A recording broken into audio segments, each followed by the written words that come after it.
Buenas tardes, ¿qué tal están? Bienvenidos a nuestras Cortes. Esta semana en el Parlamento se ha desvelado la cuestión que ha mantenido la máxima expectación desde las pasadas elecciones. Juan Vicente Herrera será el candidato popular a presidir la Junta en la sesión de investidura de la próxima semana. Es el resultado de la ronda de contactos maratoniana en este Parlamento autonómico. A continuación les informamos de este asunto con profundidad, pero antes damos paso a los titulares. Ya sabemos en qué lugar del hemiciclo se colocarán los procuradores de los 5 grupos en la 9ª legislatura. Lo ha aprobado la Mesa de las Cortes esta semana. Además, ha fijado el número de senadores autonómicos y los miembros de la Comisión Mixta de Transferencias, en la que han entrado PP, PSOE, Podemos y Ciudadanos. Conocemos cuáles son los primeros asuntos por los que trabajarán los grupos parlamentarios. La minería y las empresas con dificultades están entre ellos. En todos primará el consenso. Seguimos las huellas que dejaron los distintos pueblos que habitaron nuestra comunidad a través de la exposición de la Fundación Villalar Castilla y León Tierra de Comunidades. Esta vez ha parado en Burgos, donde tenemos la oportunidad de ver la réplica de Miguelón, con 300.000 años de antigüedad. Intensa semana la que se ha vivido en el Parlamento. La presidenta de las Cortes se ha reunido en 3 días con las 6 formaciones políticas en busca de candidato que proponer como presidente de la Junta en la sesión de investidura. La ronda de contactos ha finalizado este jueves, ya resuelta la incógnita del Grupo Popular. Finalmente será Juan Vicente Herrera el candidato popular a presidir la Junta de Castilla y León en la sesión de investidura que se celebrará el jueves y viernes de la próxima semana. Viene de firmar la propuesta para que Herrera sea el candidato, la única. El Popular no tendrá rival en la votación de investidura. Tendrían que pronunciarse 43 procuradores a favor. De no tener la mayoría absoluta, tiene que celebrarse una segunda votación, que quedaría resuelta ese mismo viernes. Inmediatamente después solo hay una exigencia, que es la de convocar la mesa y la Junta de Portavoces. ¿Qué tal, Luis? Buenos días. ¿Cómo estás? La incertidumbre de quién iba a ser el candidato del PP llegó también a las reuniones de la presidenta con los grupos políticos. El grupo de Ciudadanos no va a presentar ningún candidato a la presidencia de la Junta de Castilla y León.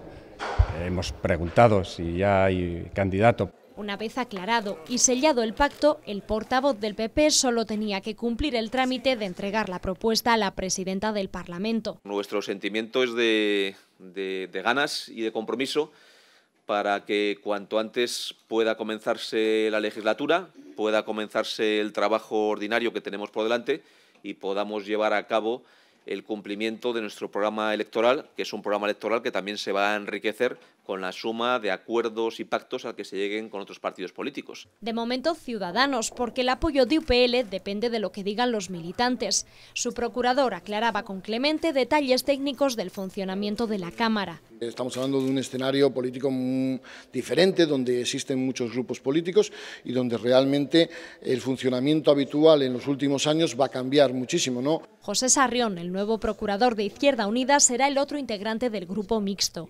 Los dos partidos se repartirán los tiempos de intervención y las comisiones como en la legislatura pasada. Voy a ostentar yo la posición de portavoz del grupo mixto, mientras que el procurador de la UPL ostentará la posición de vicepresidente del grupo mixto. El portavoz de Podemos le explicaba su intención de abrir auditorías de los servicios externalizados de la Junta y una comisión de investigación para aclarar la trama de las eólicas. Volvían a hablar también de la ampliación de la Mesa de las Cortes y contestaba así al consejero de Presidencia. El señor de Santiago Juárez me mintió el otro día cuando dijo que Podemos había propuesto una mesa de 8 sin que fuese un gasto de 5. Miente. El señor de Santiago Juárez sabe que nuestra propuesta es una mesa de 8 con un gasto de 5. El PSOE confirmaba que votará en contra de Herrera y anunciaba una oposición firme. Vamos a hacer una dura oposición, pero también vamos a trabajar en la búsqueda de acuerdos, en la búsqueda de consensos y en forjar nuevas mayorías que cambien algunas de las políticas. Las primeras propuestas que llevará Tudanca a las Cortes serán frenar los desahucios, abrir los comedores escolares en verano y restaurar las condiciones salariales de los funcionarios.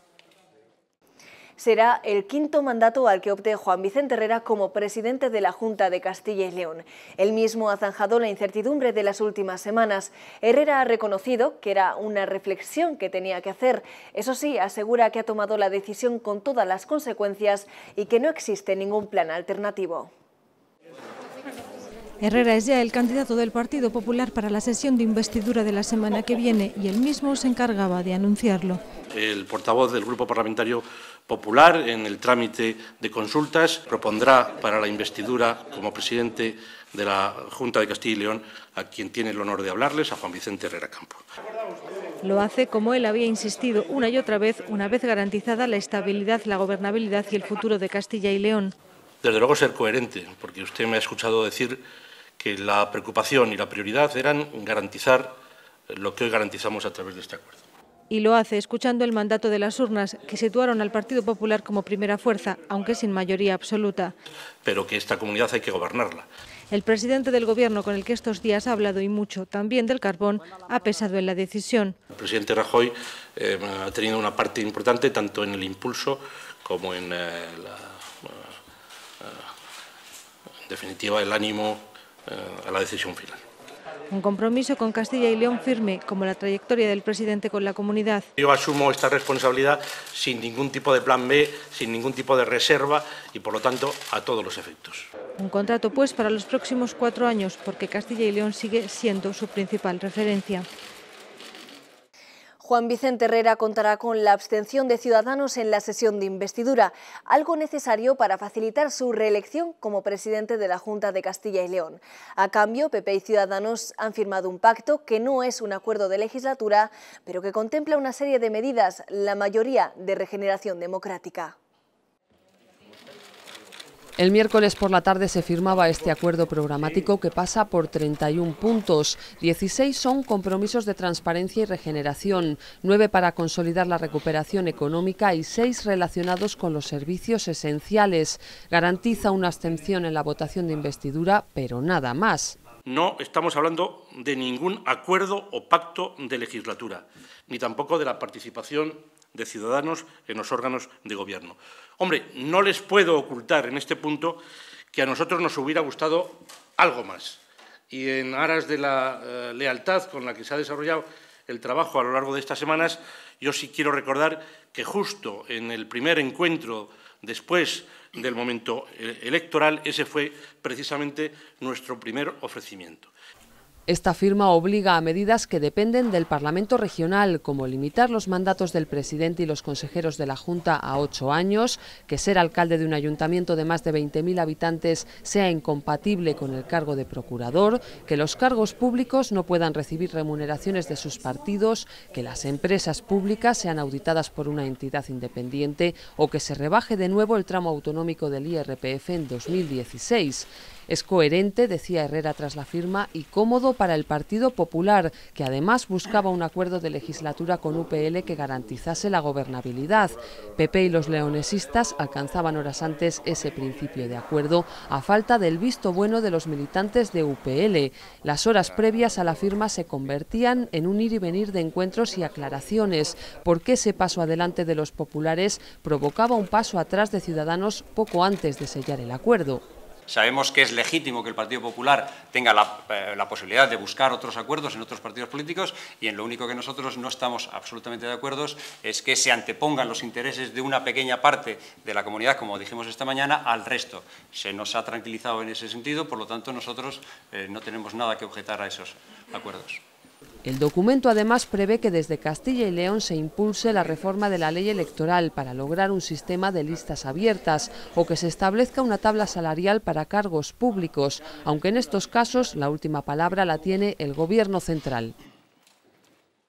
Este pacto se producía un día después de la reunión con la UPL y tampoco ha gustado nada a la formación leonesa, que acusa a los populares de jugar a dos bandas. Su secretario general ha advertido de que las condiciones han cambiado a la hora de llegar a un acuerdo.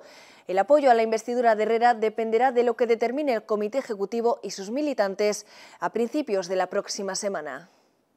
Hay un principio de acuerdo, un principio de consenso en unos determinados puntos que, insisto, serán precisamente los militantes del partido, serán las bases del partido las que tengan que decidir si ese documento es razonable, adecuado o es un documento que no se pueda suscribir. Es algo que van a tener que decidir ellos. Esta semana también se ha reunido la mesa y la junta de portavoces. Han dibujado el boceto de cómo quedará la nueva Cámara. Con una paleta de 5 colores han pintado la ubicación donde se sentará cada uno de los 5 grupos en el hemiciclo. Asimismo han asignado los despachos desde donde trabajarán los nuevos procuradores de las Cortes. Bien, ahí andamos, aterrizando. Aterrizando, como la mitad de los portavoces de esta mesa son nuevos y esta ha sido la primera vez que se juntan.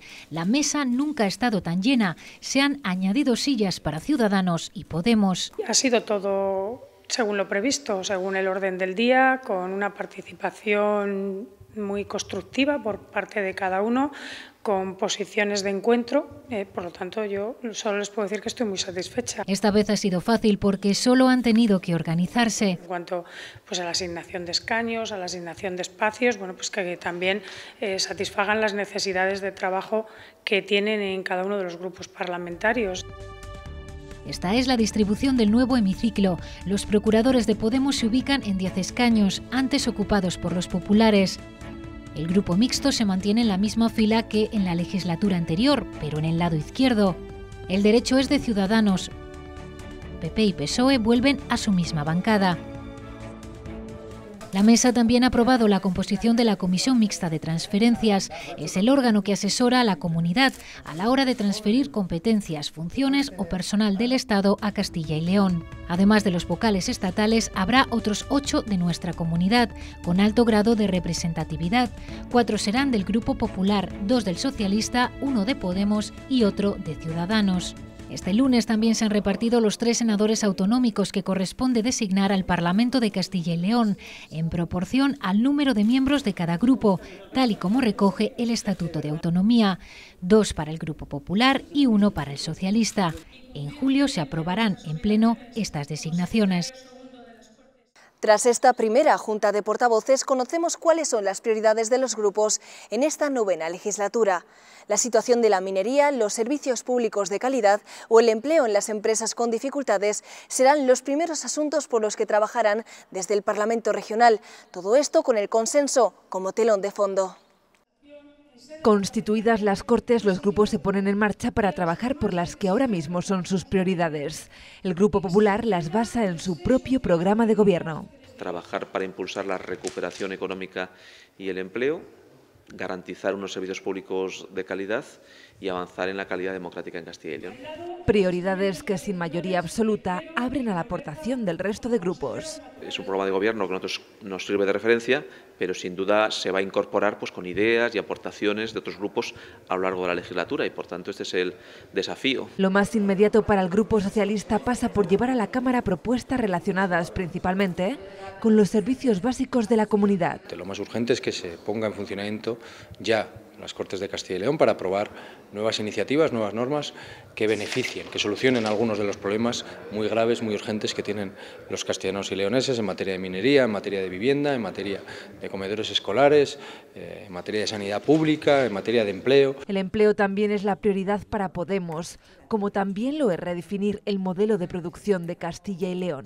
En Castilla y León tenemos un tejido industrial bastante escaso, así que queremos reforzar el tejido que tenemos, solucionar las condiciones de empleo de los trabajadores y trabajadoras de muchas empresas que lo están pasando muy mal en Castilla y León, como puede ser Everés, Itebelesa, Nissan, El Gorriaga. Propuestas que se dan la mano con las de Izquierda Unida. Desde ya nosotros estamos iniciando un calendario de contactos, un calendario de trabajo. Vamos a ser la punta de lanza de los trabajadores en lucha de la comunidad de Castilla y León. La otra opción del grupo mixto, UPL, empezará por intentar corregir los desequilibrios territoriales. Lo que nosotros consideramos la región leonesa haya sido peor atendida por esta comunidad. Y todo bajo el paraguas del acuerdo al que acudirá también Ciudadanos. Entre sus principales apuestas, la transparencia y la limpieza de las instituciones. Nosotros lo que planteamos es una legislatura en la cual las formas de gobernar sean distintas. Es decir, que aquellas propuestas que salgan por el mayor consenso posible. Así llegarán previsiblemente las iniciativas a las comisiones y plenos de la recién inaugurada legislatura. A ella se sumarán también algunas prioridades pendientes del anterior, como la aprobación de los mapas rurales en el marco de la ordenación del territorio. Otra de las cuestiones que se prevé tratar con urgencia es la reforma del reglamento para una mayor representatividad de la Mesa de las Cortes. A ello se comprometieron los grupos mayoritarios para dar cabida a Podemos y Ciudadanos en este órgano rector. Se empezaría a tramitar en septiembre y sería la cuarta modificación del reglamento de las Cortes. Con 25 años, el reglamento de las Cortes ha pasado 3 veces por el quirófano. La primera vez en 1997 fue una pequeña intervención para obligar a los procuradores a presentar anualmente en las Cortes sus últimas declaraciones de IRPF e impuestos sobre el patrimonio. Mucho más ambiciosa fue la siguiente reforma y por ello más costosa. Comenzó a tramitarse en abril de 2002 y no se aprobó hasta 3 años después, en mayo de 2005. Por el medio, varios reproches del PP. Por parte del Partido Socialista ha transcurrido el tiempo sin que nos dieran una contestación y, sin embargo, pues a través de los medios de comunicación sí que hemos visto que se incorporaban propuestas nuevas que no se habían debatido en la ponencia. Ante la falta de acuerdos en el grupo de trabajo, el PSOE dejaba la pelota en el tejado del presidente Herrera y a Villalba, portavoz socialista en la época. Ellos dos, que son quienes iniciaron y quienes instaron a estas Cortes a que efectuáramos la reforma, creemos que son ellos los que tienen la capacidad para desbloquear esta negociación. La reforma del reglamento de 2005, al final, contó con los apoyos de PP y PSOE y la abstención del grupo mixto. Queda aprobado el artículo único. Entre las novedades, la ampliación de la actividad parlamentaria con 2 plenos al mes y el doble de días hábiles. Se incluyó además la cuestión de confianza del presidente de la Junta y se regularon los trámites del control al Gobierno. La tercera modificación del reglamento empezó con fuerza en 2011. Espero que al final de este proceso de trabajo conjunto tengamos un reglamento que democratice aún más las Cortes de Castilla y León. Lo que se pretende es que físicamente los proponentes de la iniciativa puedan hacerlo en sede parlamentaria, incluso en el propio pleno de la Cámara. El acuerdo a petición del Grupo Parlamentario Socialista de que se hagan públicos ya los bienes y los intereses de todos nosotros, las actividades de todos nosotros, como se ha hecho en el Congreso y en el Senado. Finalmente, nada de esto se incluyó en el reglamento de las Cortes. Su reforma se aprobó 3 años después, en 2014, pero solo para permitir el voto telemático en situaciones de embarazo, maternidad y paternidad o enfermedad grave, algo que obtuvo el voto favorable de toda la Cámara. Ahora el reglamento se enfrenta a una cuarta reforma para una mayor representatividad de la Mesa de las Cortes, con Ciudadanos y Podemos. Esta vez, aunque se prevé urgente, sin mayorías absolutas, todo apunta a que volverá a ser una larga negociación. Antes de terminar, les invitamos a conocer cómo vivieron los pueblos que habitaron nuestra comunidad, desde el hombre prehistórico hasta nuestros días. La Fundación Villalar ha recogido sus huellas a lo largo de los años, desde un equipo de salvamento del siglo XX hasta el Miguelón, el cráneo más famoso de la historia, lo podemos encontrar en el Museo de Burgos hasta el 2 de agosto. Con este recorrido por la historia nos despedimos esta vez hasta el sábado que viene a las 2 de la tarde. Les contaremos todos los detalles de la sesión de investidura. Saludamos al hombre prehistórico que habitó nuestra comunidad. 300.000 años después, este cráneo sigue perfilando su rostro. Prácticamente intacto, es el mejor conservado del mundo. Así era su vajilla campaniforme. Unos pueblos que siguieron evolucionando en cultura y arte, como el que aparece en este capitel románico de la desaparecida iglesia burgalesa de Tardajos y en sus animales fantásticos. Continuamos viajando en el tiempo a través de los 20 espacios y 47 piezas que componen esta exposición de la Fundación Villalar, que estos días se puede visitar en el Museo de Burgos. Nos topamos con la lucha por la supervivencia, que dio lugar a este equipo de salvamento. Se utilizaba en las minas de principios del siglo XX. La historia de Castilla y León también es la de las migraciones, personas que dejaron atrás este lugar, pero nunca olvidaron la tierra donde dejaron sus primeras huellas.